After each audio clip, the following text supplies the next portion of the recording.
রাসূল সাল্লাল্লাহু আলাইহি ওয়াসাল্লামের ভিতরে ছিল সেটা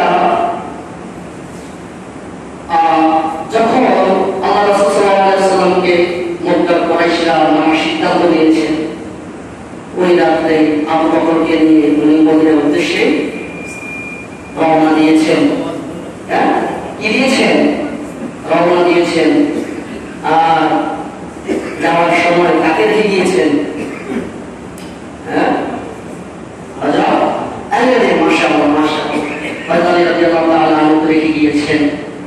যাওয়ার সময় তিনি আমাদের কুরাইশরা যদিও বিধর্ম ছিল, যদিও চাইতো যে মদিনাকে মেরে ফেলবে, কিন্তু মুহাম্মদকে বিশ্বাস করতো। কি করতো?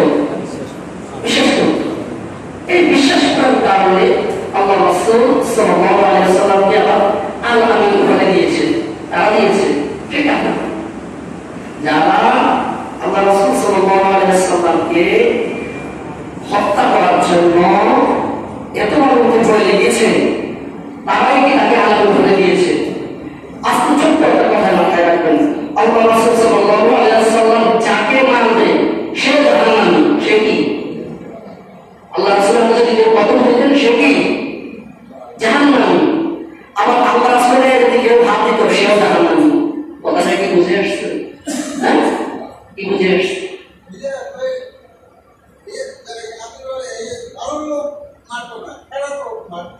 তাহলে আপনাকে যদি খুব ঠান্ডা মাথায় চিন্তা করেন, আল্লাহ রাসূল সাল্লাল্লাহু আলাইহি ওয়াসাল্লামের গায়ে হাত দেওয়া দিলেও জাহান্নামী, আল্লাহ রাসূল যাকে আঘাত করতেন সেও কি?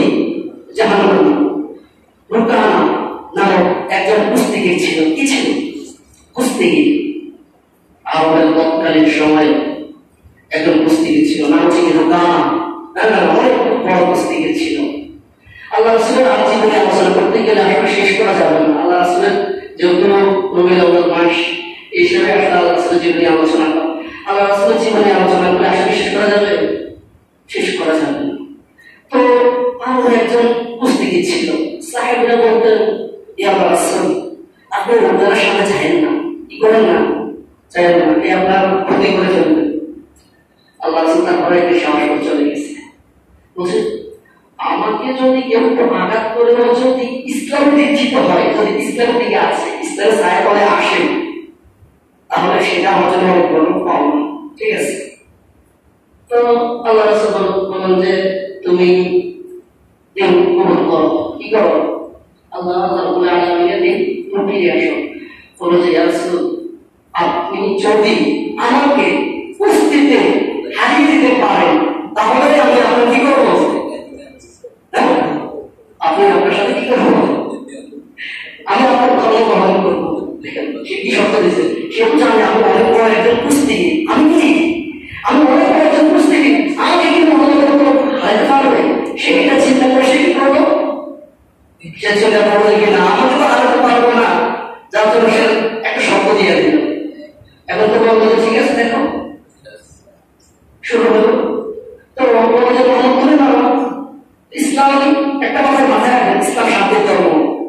ইসলাম শরিয়াতে কখনো কখনো ইসলাম কাউকে আঘাত করে না। কথা মনে থাকবে, কখনো আঘাত করে না। যার জন্য আল্লাহ রাসূল বলেছেন কি? তুমি করো। রুকানা তুমি করো। রুকানা বলছে না মুহাম্মদ তুমি করো। কেউ কাউকে করতেছে না, কেউ কাউকে আঘাত করতেছে না। হ্যাঁ, তো বললো যে তুমি করো। আল্লাহ রাসূলের পরে আঘাত রাসূল সাল্লাল্লাহু আলাইহি ওয়াসাল্লাম শুনতে তো হাত উঠেছে। কি উঠেছে? সে দেখলো কি তার চোখের সামনে সে বেহুশ হয়ে গেল। সে বেহুশ হয়ে সে মানে কান্না করে দিল। এখন যখন কথা বলা শুরু করে দিল যে রুকানা, তুমি এত বড় একজন ফরমান, তুমি আমার হাত উঠেছে, এর সাথে তুমি তো মত হয়ে গেলে, তুমি মত হয়ে গেলে। হাত উঠেছে, কি উঠেছে? তোমরা দেখছো শুধু হাত উঠেছে, আমার সামনে মনে হচ্ছে যে 40 জন লোকে আমাকে মারতে আসছে। আল্লাহ রাসূল সাল্লাল্লাহু আলাইহি ওয়াসাল্লাম শরীরে 40 জন লোকের শক্তি ছিল। কতগুলো শক্তি ছিল? আল্লাহ রাসূল সাল্লাল্লাহু আলাইহি ওয়াসাল্লাম ছিলেন মেয়ে ছিল। শরীরে যে সব সময় ঈশ্বর রাসূলুল্লাহ সাল্লাল্লাহু আলাইহি ওয়াসাল্লামের জীবনী, দীর্ঘ জীবনী আলোচনা করে আসবে শেষ পর্যায়ে। রাসূলুল্লাহ সাল্লাল্লাহু আলাইহি ওয়াসাল্লাম ছিলেন তার জীবনের সফল ব্যবসায়ী। ছিলেন কি ছিলেন না? ছিলেন। আল্লাহ রাসূল সাল্লাল্লাহু আলাইহি ওয়াসাল্লাম ছিলেন ন্যায় বিচারক। কি ছিলেন? শুধু ছোট ছোট পয়েন্টগুলো বলে দেব।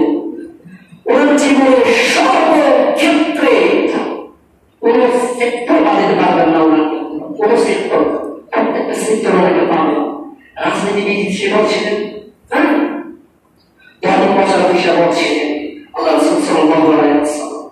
এখন বিষয় হলো যে আল্লাহ রাসূল সাল্লাল্লাহু আলাইহি ওয়াসাল্লামের সৃষ্টি করা না হলে দুনিয়ার আসলে কোন কিছু সৃষ্টি করা হতো না। সে আল্লাহ রাসূলের জীবনের সম্পর্কে আমরা আসলে কতটুকু জানি? কি কতটুকু জানি? তার বংশ পরিচয় সম্পর্কে আমরা কতটুকু জানি না? কখনো কি একটু আমরা অ্যানালাইসিস করেছি? কখনো কি একটু চিন্তা করেছি? চিন্তা করেছি মনে হয়? কখনো আমরা চিন্তা করি? আমরা শুধু এতটুকু জানি যে রাসূলুল্লাহ সাল্লাল্লাহু আলাইহি ওয়াসাল্লামের পিতাকে আব্দুল্লাহ, মাতাকে আমিনা, দুধমাকে হালিমা, এতটুকুই আমরা সীমাবদ্ধ। ঠিক আছে কিনা? কিন্তু আমরা অনেকে আল্লাহ রাসূল সাল্লাল্লাহু আলাইহি ওয়াসাল্লাম তার নাম জানি। কেন জানি? সূরাতুল কুরাইশ যে জিনিসটা পড়ার কারণে, যে হস্তি বাহিনী নিয়ে এসেছে, হস্তি বাহিনীকে আবার আল্লাহ রাব্বুল আলামিন ধ্বংস করে দিয়েছেন, সেই কারণে আমরা সূরা যখন আমরা কুরাইশটা যখন অধ্যয়ন করি, ওই অধ্যয়ন করতে গিয়ে আমরা হয়তো ওনার দাদার নাম পর্যন্ত আমরা জানি। ওনার দাদার নাম কি? Abdul Muttalib. দাদার নাম কি? Abdul Muttalib. কিন্তু বলেন তো দাদের নাম জানা আছে? দাদের নাম, দাদের নাম